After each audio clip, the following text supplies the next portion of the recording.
It's extra time. He shoots, and it's a goal! Hello and welcome back to the Extra Time podcast. It's me, Patrick Van Straten, and today I'm joined by podcast MVP really, Doogie Critchley. How are you, Doogie? I'm good, thanks, Pat. I'm good, thanks. I've got my new t-shirt on today. It's Ronaldinho, and it came all the way from Latvia, and I'm quite disappointed with it actually, but I was just like, I'm going to wear it today anyway. I waited about 5 weeks for it to be delivered, and you know when you're just a bit underwhelmed with a piece of clothing? What's underwhelming you about it? Like, what were you expecting? I don't know why, but I think the colour just fits a bit weirdly. It just doesn't really work. I'm not a massive fan. I probably should have gone for it in grey, but I'm just gonna stick with it today on this Friday. Well, I'm enjoying the combination of it and your prison hairdo. Yeah, I've got to say, like, as among the Football Daily team, I do think that you probably carry off the shaved head better than most. Well, I've also got more necessity too as well. Sure. I think, the baldest member of the team. I find myself quite intimidated by myself. I sometimes catch myself in the mirror and I'm just like, whoa. But Gray seems to like it, which is the main thing. Maybe I'll keep it for a bit longer, but it's definitely the time to try these things. Yeah, well, so long as Grace is into it, I think that's basically fine. Now, obviously, this week's episode, we're going to talk a little bit about the big transfers of this summer and potential alternatives to them. So we've talked a lot about Sancho and Werner and Coulibaly, but instead what we've done today is find some alternative players if your club can't afford those guys or if you assume they're going somewhere else. But before we get into that, a little word from our sponsor. We've teamed up with beer52.com. By now, you should know them. They're regular sponsors of the podcast, and they are going to be your friends as the weather starts to get nice this summer. Obviously, you still can't go out to a bar or a pub, so why not bring the bar or the pub to you by signing up with beer52.com/extra, and for $5.95, which is the cost of postage, you will get 8 craft beers. Now, Beer52, they're a subscription service. Once you sign up with them, you'll receive a new case from them every month. They've got 150,000 members. And what they do is they theme each week's box. So past themes have included South Korea, South Africa, New Zealand, and you'll get beers themed around that particular place. Obviously, as well, there's the UK craft beer scene. So if you want ones from the UK, then you can get them from here too. And of course, if you don't like dark beer, you can actually select a light option. So you'll only get lighter beers. And I certainly feel that, like, this is a time of year where I'm not sure I necessarily be wanting a dark beer. I kind of would prefer a nice Weiss beer or something a bit airier for the summer. But included in your case, you get the award-winning beer magazine Ferment and a tasty snack. Of course, if you change your mind, if you sign up, you can do that anytime. You can cancel your account at any time. But the key thing here, beer52.com/extra, and you get a case of 8 beers for $5.95. That is incredible value. Duke, so have you been drinking much in lockdown? I have actually, for shame. I think it's a good way of getting through, to be honest. But I'm a little tired of the sort of traditional beer brands. I'm always looking to try something a bit new. So I think I might get involved with this Beer 52 offer, actually. Yeah, that's, I think, the annoying thing, that I kind of want to drink more, but the only things that are readily available are not necessarily that exciting to me. Yeah, so exactly. I think it's kind of nice to have like a subscription service where it's going to turn up on your door and get you smashed. For sure. Right, so that's beer52.com/extra. Thank you very much to them. And let's move into our major topic for the day, which is the transfer market, of course. Now, Dukes, I gave you some players to find some replacements for. So where would you like to start? We've got Jaden Sanchez.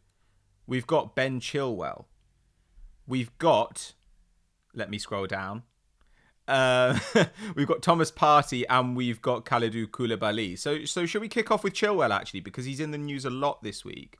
Obviously, Chelsea heavily linked with him. £85 million now the rumoured fee. Linked with Man City as well. But I don't know. Like, I really like Ben Chilwell. I do like him. But 85 mil for him, I'm struggling to see it. I was looking at his numbers, and they're not that special. Like 2.7 tackles and interceptions per game. He still gets dribbled past a reasonable amount. Key pass is pretty good, 1.2 a match. 0.7 dribbles. So I was kind of looking at this, and I thought we should be able to find some alternatives to this guy on the cheap, because 85 mil is I mean, I want like a world-class player for that. And Chilwell might be that, but I don't know. This summer with financial limits, I'm not sure I'd do it. Yeah, no, I'm kind of in agreement with you. I think he's had very good games this season, particularly that game against Southampton when Leicester won 9-0. I thought he was phenomenal in that game. But then, in actual fact, in 2020, this calendar year pre-lockdown, I thought he was exposed in quite a few of the big games. Didn't have a seemingly very good game against, I think it was Man City, and maybe they really targeted him, and I was just a bit concerned by that because I think, you know, at Chelsea, with the expectation you're going there, if you're being bought for pretty much a world record fee, you're expected to instantly improve that side pretty considerably for that sort of amount. So I think there are other options out there. The guy I want to bring to the table isn't probably in Chilwell's league yet and doesn't have that experience. It's Owen Vindal from AZ Alkmaar, who's 20 and who's an academy graduate there. And he's had a phenomenal year, actually. He's already capped 4 times by the Netherlands. He's come through the groups, the youth teams there, I should say. And under Arne Slot this season, who got promoted from their assistant manager, he's suddenly given this new wave of RZ youngsters a lot of game time, like Koopmeiners and Stengs. They're actually the only two, and Boudou as well. They're actually the only two, Koopmeiners and Stengs that is, who have played more minutes than Vendel at left back. He's played in all but one of their Eredivisie games so far. He's got 1 goal and 6 assists to his name. And he's actually a pretty solid defender, so he makes 3.5 tackles and interceptions, which rises to 3.8 in the Europa League. And this is for a side that in the Eredivisie is averaging close to 60% possession. I think it's only Ajax, who are notoriously, very possession heavy, that dominate the ball more. But he also brings a bit of attacking flair as well. 1.2 shots per 90, 1.6 key passes. Not that many dribbles, only 0.9, but when he does choose to do it, he's pretty effective, so his decision making is pretty good. He completes about 65% of them, but it's really his sort of passing that sort of interested me the most. So for a left back to be completing 88% of their passes and over 50 a game is pretty rare. So I think he does have a really good skill set. The only issue is his contract runs until 2023, and he's got a current market value of 10.8 million. So I think he'd cost about 25 probably. Because they are pretty proud of Vindal and they're pretty excited about his progression over there. But RZ have been known to deal around that sort of fee before. Obviously, it was a couple of years ago now, but they sold Vincent Janssen to Spurs for 18. Jahan Bash went to Brighton for, I think it was 17, rising to 25. And then they sold a guy to Spartak Moscow even, Gus Till, last year for 13. So I think they could be tempted by a bid of around 20 million. And look, I don't think he's quite ready for Chelsea yet. I'd probably wait another year. So potentially maybe not that useful this summer, but definitely a player to keep an eye on going forward. And with the potential to potentially, outgrow Chilwell as well. So Owen Vindal, definitely one to keep an eye on. Well, it's not just Chelsea looking. I mean, Spurs are going to be looking for fullback reinforcements this summer. Obviously, as you go lower down the table as well, you get clubs like Southampton who'll be wanting to refresh those positions too. The guy I've got is someone we've spoken about a lot. I think we've kind of talked about left backs quite a bit in the past, and I still think that Pervis Estupiñán is probably one of the best prospects out there. For sure. 22-year-old Ecuadorian on a loan at Osasuna from Watford, so you are going to have to negotiate with the Pozzi to try and get him out of there. But his numbers in a tough league, this is in La Liga, they are very, very good indeed. 4.5 tackles and interceptions per 90. 1.3 key passes, so more than Chilwell there, and 1.9 dribbles.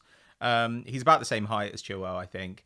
But I was actually looking at his pressing numbers. They're extremely strong, and he's a really strong progressive passer as well. I think I had him in the top 10 in La Liga for progressive passes. So those are passes that move the team, I think, at least 15 yards up the field. So obviously it helps if you're playing deep to do that. It's harder to do that when you're playing about 18 yards from goal.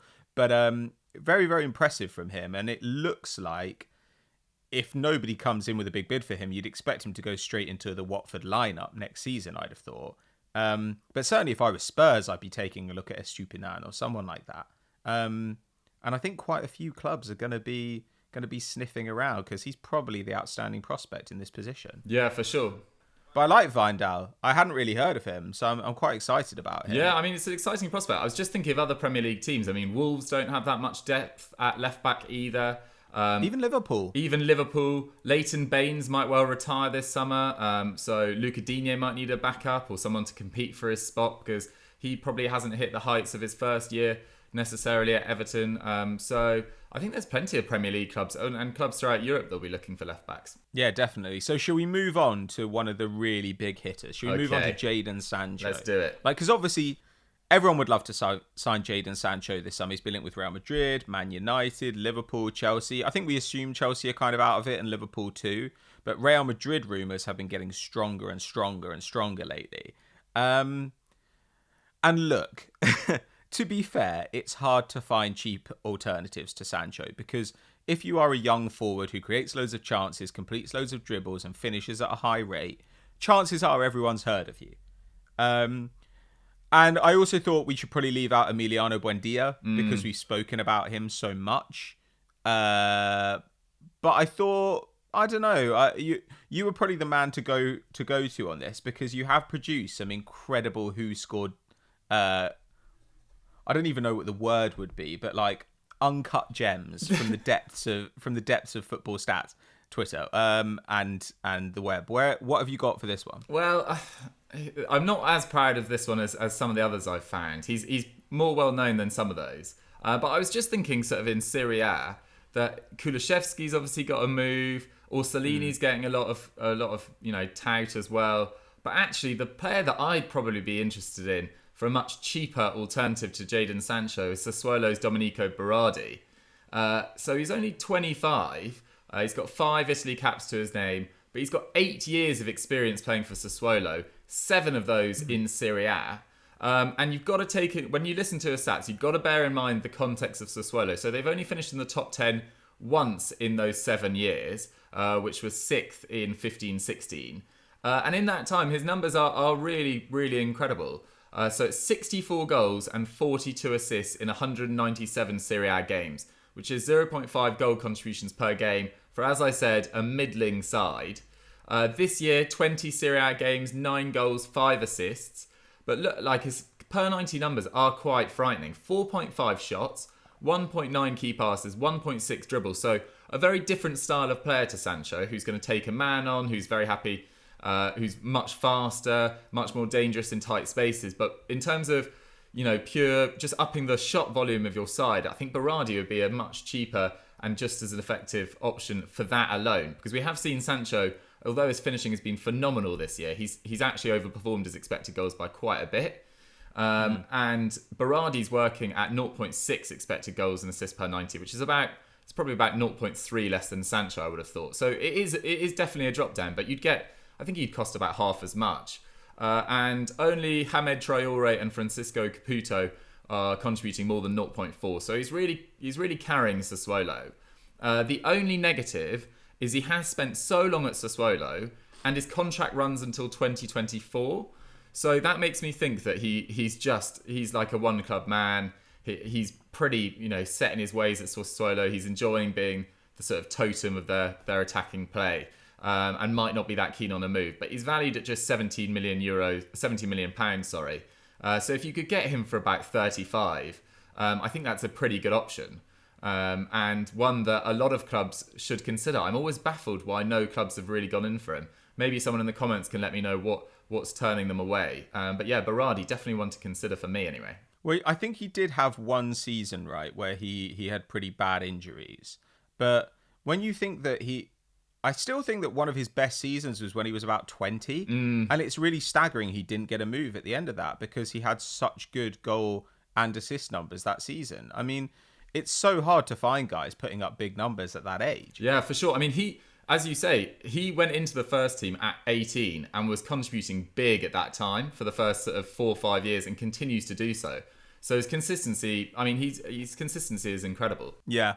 Well, I mean, to be honest with you, I've got guys who are kind of at the other end of the experience scale. Well, I suppose there are rumours that Guzman Dembele would be available for a cut price fee this summer. And despite his injury issues, I think that that's probably something you have to think about. If you can get him for under 60 mil and Jaden Sancho is going to cost like 150, I think you have to at least think about that. At least have a medical and see what sort of state he's in, because he's another guy who obviously has had absolutely insane creative numbers in the past. He's a great dribbler. He's incredibly fast. He can play on both sides.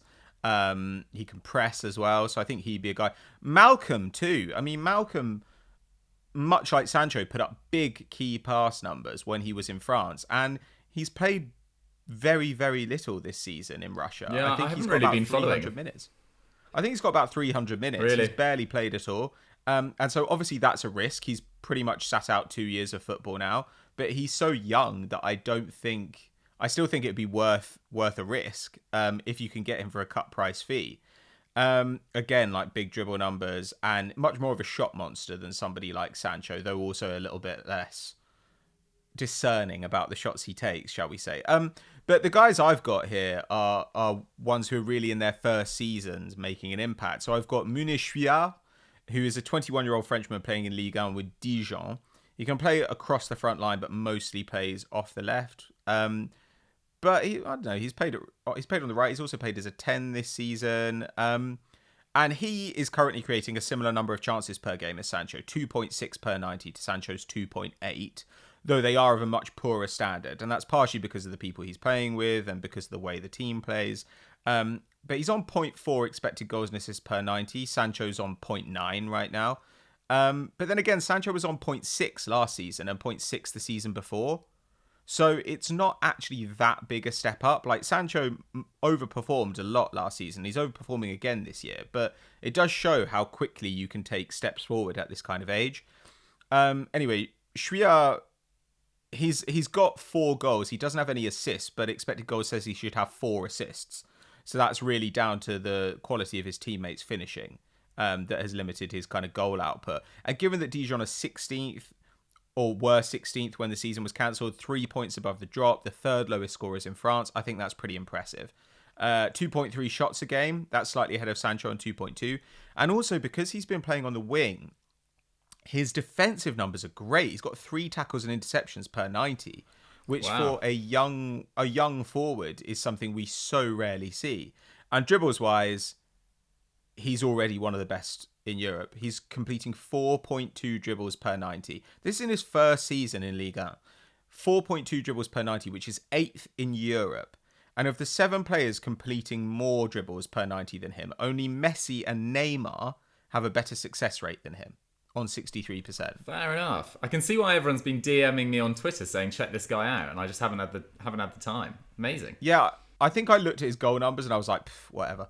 And then when I started looking into it, I was like, wow, this guy's actually pretty special. He cost them 3 million quid last summer. So I think that they're not going to want to sell him. But if you went in with an offer of maybe 25, I think you've probably got a pretty good shot of getting him. I think you'll certainly get him for sub 30. Do you remember where he was playing pre-Dijon? Was it a Ligue 1 No, club I don't. or not? No, fair. No, it was in Ligue 2.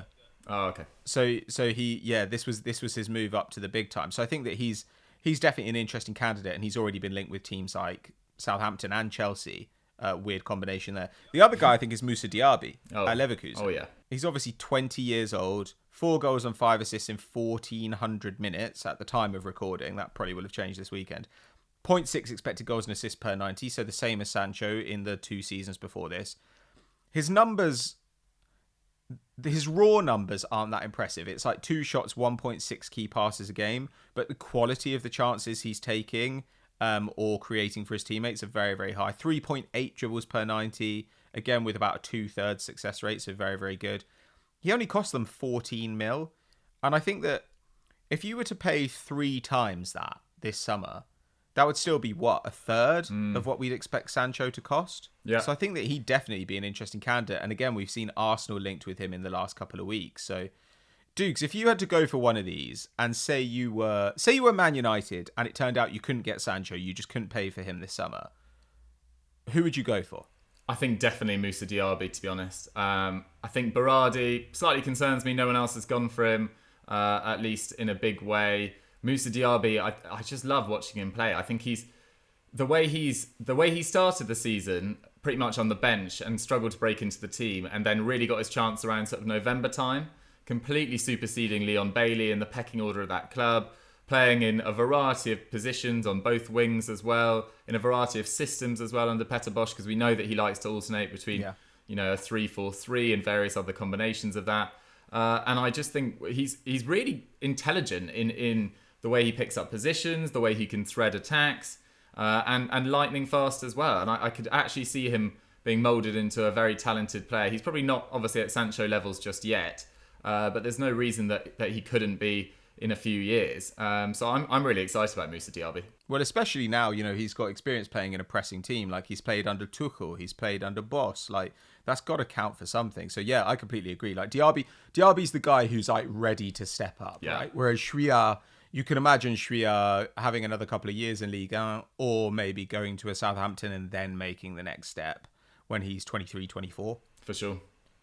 So, shall we move on to Thomas Partey in the middle of the park? I'd say he's probably the highest profile sort of DM people are talking about this summer. I guess people are talking about Jorginho and Pjanic and Arthur, but none of those are really DMs in the way that Thomas Partey is.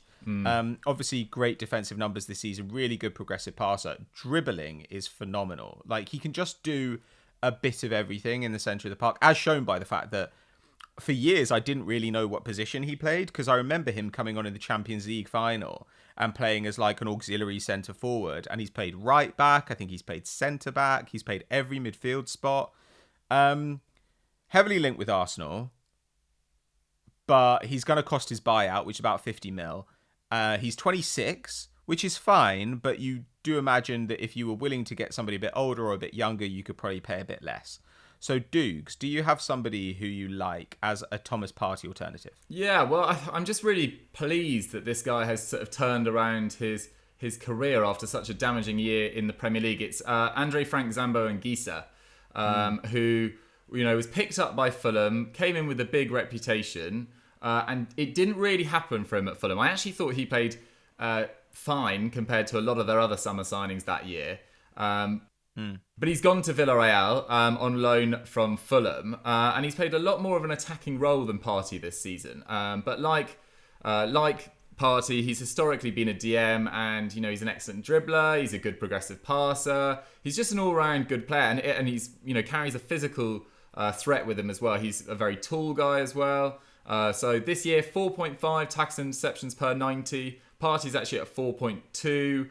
And he's got a ridiculous 84% dribble success rate. And that's roughly the same as Europe's best dribbling midfielders, Ndombele and Kovacic. Hopefully, if he does get a move, he'll be more appreciated than Ndombele at least. Passes into the final third, he's at 4.4, which is some way off Partey's 6.6. But in fairness, Anguissa at Villarreal is playing alongside Cazorla. Everyone knows what sort of role he's been given at Villarreal this year and how devastating he's been in the final third. And he's actually 7th in La Liga for that. So that probably takes away from Anguissa's numbers slightly. And he's a pretty good presser too. I mean, he's at 22 pressures a game to Partey's 15. And considering, I don't have it to hand, but I wouldn't have thought Villarreal averaged that much more possession than Atleti. So he might be around 15 to 25 million euros. And still just 25. So he could be a bargain. And it has been pleasing to see his recovery this year. Yeah, I think he's been linked with Real Madrid a lot lately, and I would love to see that happen. Like, seriously, I mean, his defensive numbers were always pretty spectacular. Like in his last season at Marseille, I think it was nearly 6 a game.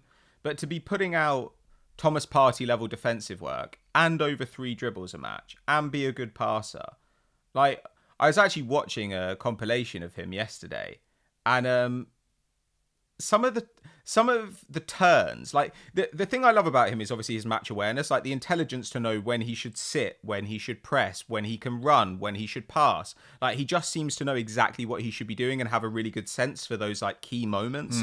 When somebody has taken slightly too heavy a touch, or when he sees space in front of him and knows that he can get past. But there was one where he like flicks the ball over his head inside the opponent's penalty area and skins 2 guys. It was so dirty. I was like, you shouldn't touch your face after watching it. It was that good. I really, really love him, and I completely agree. Like, it's been great to see him kind of turn around the perception of him after that season at Fulham, and it would be amazing to see him go and get a move to a big club. Like, I mean, if say Partey left Atleti and they went and got Anguissa, I think they'd be getting... I wouldn't necessarily say a better player, but they'd be getting a more versatile player, I think, is fair to say. And I think that he'd just be... There's almost nobody in the world who couldn't get some use out of Anguissa. Whether you want somebody who's going to sit deep, like if Man United wanted a DM, they could definitely play him there. But if you wanted a box-to-box player and you were, say, Arsenal and you couldn't afford Partey, then getting Anguissa would be great. I mean, the other guy I've got is Ismail Benacer, who I think last summer I was saying Arsenal supposedly had a €10 million buyback on this guy from Empoli. And I was like, just do it. And we've probably ended up paying about the same amount in loan fee and wages for Dani Ceballos. But Benacer went to Milan and has been, I'd say, comfortably their player of the season, which admittedly is not saying all that much, but he's been very, very good. He's 21, 4.4 tackles and interceptions per 90. As Dukes has already said, that's slightly above Partey. 3.3 dribbles a game at an 83% success rate. So pretty much identical to Anguissa and guys like Kovacic. 6 passes into the final third a game. Very close to Partey there. 24 pressures above Anguissa and Partey. And of course, he's very young. 4 years younger than Anguissa, 5 years younger than Partey. The only issue here is that I think he probably cost quite a bit more because Fulham aren't going to be able to afford Anguissa. They're going to have to sell him. That was why they loaned him out to Villarreal this season. So they're going to have to sell him. Benacer, he's at Milan. Milan have enough money to say no. They paid 16 mil for him last year. I think if you want him this year, they're going to ask for 60, 70. So I'm not sure I necessarily see that happening. But Ibrahim Songare as well at Toulouse is obviously a shout as well. Another good dribbler, good passer. Doesn't have quite the same volume of those things, but is much more defensive, I'd say, than any of the players we've really spoken about. Huge tackle and interception numbers, and should be available for cheap with Toulouse getting relegated. Yeah, I saw... going back to Benacer quickly, I saw him being linked with Man City this week, actually, which is quite interesting. Quite a few interesting links with Man City as well. I saw that Bayern are considering putting Luca Hernandez in the Sane deal, plus a bit of cash, which I actually think would be quite attractive for Man City. If you've got to lose Sane, get 40 million and Luca Hernandez, who can play at left back, one of your problem positions, and crucially centre back, one of your problem positions. I actually think that'd be a very good deal because it's not really their attack that they need to sort out. I don't think Man City need to go out necessarily and get a 60, 70 million pound winger to replace Sane. I'd actually look to reinvest that money in defence because their attack this year was great. It just was let down at the other end by some shambolic sort of individual mistakes at centre back and across the back line. So I think Luca Hernandez for Sane and a bit of cash would be great. Well, yeah, I mean, Sterling has had a bit of a down year finishing wise. I think he's got 11 goals and he's got 12 goals and assists from something like 19 expected goals and assists. And Bernardo Silva's had quite a quiet season. Mahrez went off like a rocket, but has slowed down considerably since then. Gabi Jesus continues to underperform his expected goals for whatever reason. So yeah, I agree. The attack is probably fine. I don't know that. But if Bayern do that, they only paid 70 mil for Luca Hernandez however long ago. He's got years left on his contract. If they were to swap him and 40 mil for Sane, they're valuing 1 year of Sane's contract, because he's out of contract next year, at 110 mil minimum. To be fair, I included the 40 mil. That was a made-up figure in my head. I heard cash plus Luca Hernandez, so it might end up being sort of 20, 25. I just think it's quite an attractive option for City. And obviously Bayern, with Alaba emerging as such a good left-sided centre-back, with Alphonso Davies going from strength to strength at left-back, Luca Hernandez's future, looks a bit shady now at Bayern. Yeah, that's true. I mean, I kind of forgot about the Alphonso Davies factor.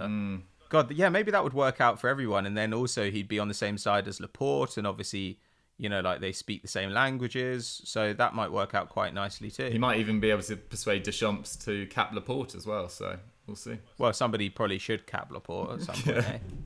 He's a pretty good player. I think, to be honest with you, any of these guys that we talked about would be a good option in the midfield. I think they're all kind of Swiss Army knives. We're seeing many more of these players than we used to. Like 6 or 7 years ago, it was really rare that someone like Moussa Dembele combined big defensive output with solid passing, with exceptional dribbling. And now there aren't a lot of them, but there are more of these guys around. And I think maybe we're starting to see, the value of having somebody who's actually a bit more mobile in the centre of the park as teams become more pressing reliant. So I would love to see any of these guys go to a big club this summer because, frankly, I mean, Benacer, I suppose he's technically at a big club, but like... Not really. Milan. Sorry, Menez. Furious about that. Menez is unsubscribed. He'll never unsubscribe. How dare you? Right, let's move on to our final guy, which is Kalidou Coulibaly. And this is difficult. We've often talked about how difficult it is to find centre-backs. He's been linked with Man United, Chelsea, Everton, hilariously enough, and Real Madrid. I like Coulibaly, though I think I am probably the most critical of him at Football Daily. I think that's just because of his age. Like, I look at him and I think, yeah, you can sign him now and you maybe get 3 or 4 years, maybe. But you maybe don't. You maybe get 2 years. And then he starts to get injured because he'll hit 30, 31. What makes him special, right, is his passing. Like, he's a good defender. He's great in the air because he's massive. But what's really special about him is his technical ability. Like, he's a very intelligent player, really good distributor. So, is there anybody that you like in this role? Is there somebody who you think would be a good alternative to the, 90 mil or something that Coulibaly would presumably cost? Yeah, I mean, I don't think this guy is skill level on Coulibaly level, but he's definitely got age on his side. He's got potential on his side. It's Ruben Dias, the 23-year-old Benfica centre-back. Already capped 17 times by Portugal, 124 Benfica appearances to his name at 23. So a lot of experience at that level. At least 30 appearances in each of the last 3 seasons. He actually made 55 last year as Benfica won the league and reached the quarterfinals of the Europa. Hasn't missed a single minute of league action so far this year, along with their goalkeeper. So fitness isn't an issue, and they're currently 1 point behind Porto with a game in hand. So again, he's being involved in title challenges, in title races, the business end of the season, as it were. This season, his numbers look a bit like this. So 24 league appearances, 2 goals, 1 assist. That's kind of irrelevant, but just thought I'd put it in anyway. 2.2 tackles and interceptions per 90 with an 81% completion rate. Now, anything above sort of 75% for tackle success rate is really pretty special. So 81%, albeit in an inferior league, is pretty good as well. And he actually hasn't been dribbled past in any of his 8 Europa League and Champions League appearances this season. Now, I'm always a little bit sceptical about this. Hasn't been dribbled past. It was like when Van Dijk wasn't dribbled past for a season, because I don't think it quite takes into account, if you get beaten to a ball and they quickly pass it on. I mean, to get dribbled past is quite rare, as who scored count it. So I wouldn't take too much into that, but he's a very solid defender. The only downside of his game, I think, is his aerial ability. So he's 6'2", but only wins about 55% of his aerial duels in Portugal, which isn't great. And that hasn't really got much better throughout the years, and hasn't got, he's not had a down year in the air either. So potentially needs to work on that. But his passing is really very good. So 64 passes a game, 89% pass accuracy. And, Benfica look for him to build all their, play from the back through, all goes through Ruben Dias. And it's no surprise that he's been linked with a whole host of clubs over the last few years. Man United, I think Real Madrid at some stage were looking at him, I think last year before they got Eder Militao out of Porto. And he wouldn't be the worst option for a few clubs as a sort of, maybe as an understudy for the first year or two. And then look to, blood him into the team a bit further down the line. The only issue is his contract runs until 2024, and he's already valued at 28 million. And I think they were talking for about 50 million last summer. But we've seen with Benfica, because of the finances of the Portuguese league, with Ederson, Victor Lindelof, etc., they can be brought into a deal around the 40 million mark. So, potentially with, COVID-19, they might be tempted to drop their asking price a little bit. But Ruben Dias, he's not Coulibaly yet, but I think he could be. So just give him some time. And yeah, already has that range of passing as well. 5.3 long balls per game, which is one of the highest in Portugal for a non-goalkeeper. So definitely one to keep an eye on. Well, and Coulibaly wasn't Coulibaly at his age either. I mean, obviously, players can often be good before we take notice of them, but it was really only in the kind of Sarri era at Napoli that he started to come to public attention. And by then he was already 25, 26. So it does take a while for defenders to mature. But one of the reasons it's so difficult for us, right, to talk about how good defenders are is because it often takes quite a lot of knowledge about how the team plays, like what they're asking of their defenders, how much protection they have around them from fullbacks and midfielders, to kind of gauge how good a job they're doing. So, for example, Coulibaly this year is making 4.2 tackles and interceptions a game, which sounds good, but I don't necessarily want my centre-backs that exposed all the time. And last year it was at 2.9, and the year before it was 2.8, but I'd say he was probably better 2 years ago than he is now. So it does show the way that these numbers are kind of variable depending on the system they're playing in. And so the guy I've gone for is Jonathan Tarr, who I think is... the fact that he's been a regular in pressing systems under Peter Bosz and under Roger Schmidt, I think is a really, really good sign. And he's still only 24 years old. He's obviously been linked with a move away from Bayer Leverkusen for years. Size-wise, he's very similar to Coulibaly. He's 6'5", though he's a bit quicker, I'd say, than Coulibaly. A bit quicker over the ground, which is something that you really kind of want from a centre-back now. Like, that's where I understand what you were saying about the dribble pass thing, because I do think some of these stats are kind of variable, in the same way that you can make a tackle where you technically take the ball, but the ball could still go to an opponent. For sure. You know, it's not quite the same thing. It's just like whether you took the ball when you made the tackle. But Tarr, I think that he's rarely dribble passed as well. And I think in his case, it's something to do with how fast he is over the ground. Because inevitably, when you're playing a pressing system, you're going to have to chase back kind of a lot. No matter how intelligent you are, no matter how good your reading of the game, there's going to be a certain amount of recovery pace required, just because Leverkusen are quite open and they are quite aggressive. Passing-wise, I think he's got the right kind of minerals to be a Coulibaly alternative or replacement. 4.6 final third entries per game. Coulibaly's at 4.7. And nearly 5 progressive passes overall. Coulibaly's at about 6. Aerial wins, he's probably one of the best guys around, Tarr. 71% of his aerial duels he wins, compared to Coulibaly, who wins 61%. So that's really impressive. And yeah, like we said, he's been linked to Spurs, Arsenal, Man United, Liverpool, all of those guys in the past. I think he'd actually be quite interesting for almost any of them. I think he'd definitely be good enough to go to a club like Liverpool and at least be rotation. And frankly, I think I could play centre-back next to Van Dijk and with those full-backs around me, and I'd probably be all right. Like, not great in the air, but you know, the anticipation would be there. Yeah. So yeah, I also just kind of want Jonathan Tarr to get moved to a certain degree with like wingers or midfielders or whatever. I kind of think I know how good you are, and if you get a move to another club and it doesn't work out, it's probably because it wasn't the right fit, or you were used incorrectly, or there was an injury. With centre-backs, I kind of always want them to get moves because I think I actually want to know how good you are. I have no idea. Like, I think you're great, but maybe you're not. And so I kind of am curious about Jonathan Tarr because on paper, there's nothing really missing from his game. And so it'd be nice to see whether that's actually true. Yeah. You know? He just always, whenever I watch him play, he's just a big unit. He's just absolutely colossal. But yeah, as you say, doesn't, lose anything. His touch, in tight spaces is pretty good. When he's under pressure, he's pretty good.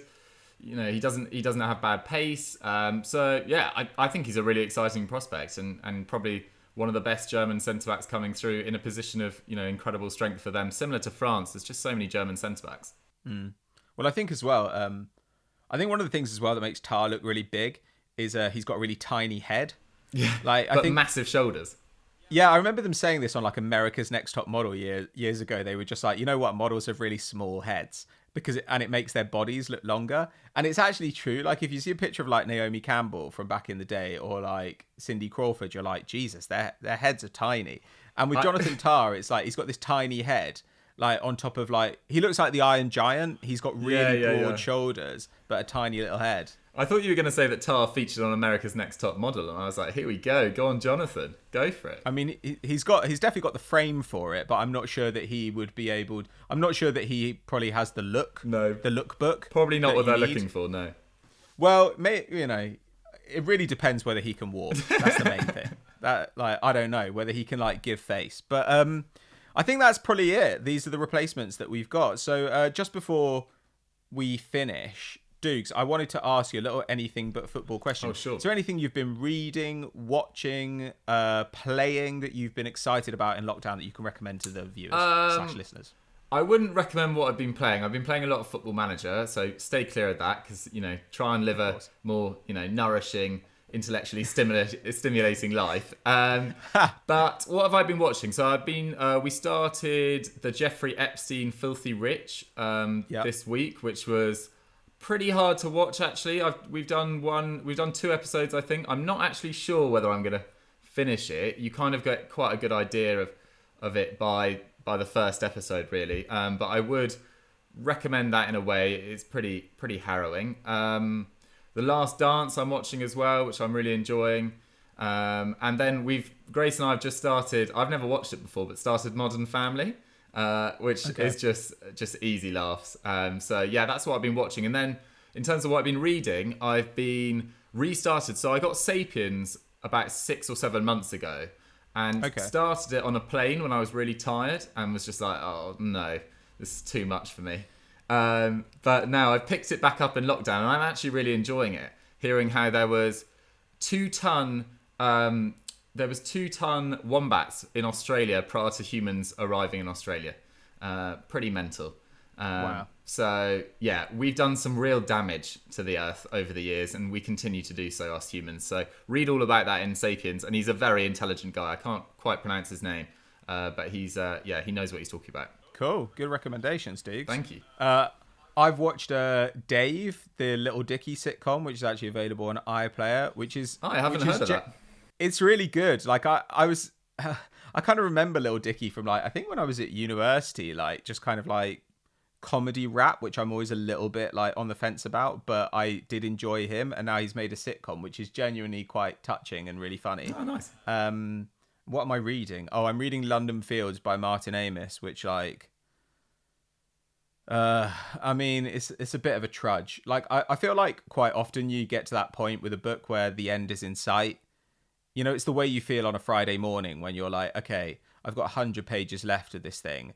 I now, no matter how good it is, I now want it to be over. Yeah. And think about what's next. So I'm kind of at that point with it. And also, the copy I've got, it's incredibly 90s looking, and the writing is so small. So it's 450 pages, but I know that if the writing was spaced out like a normal book, it'd be 700, and I would rather read the 700-page book because as I get more and more tired at night, I'm just like.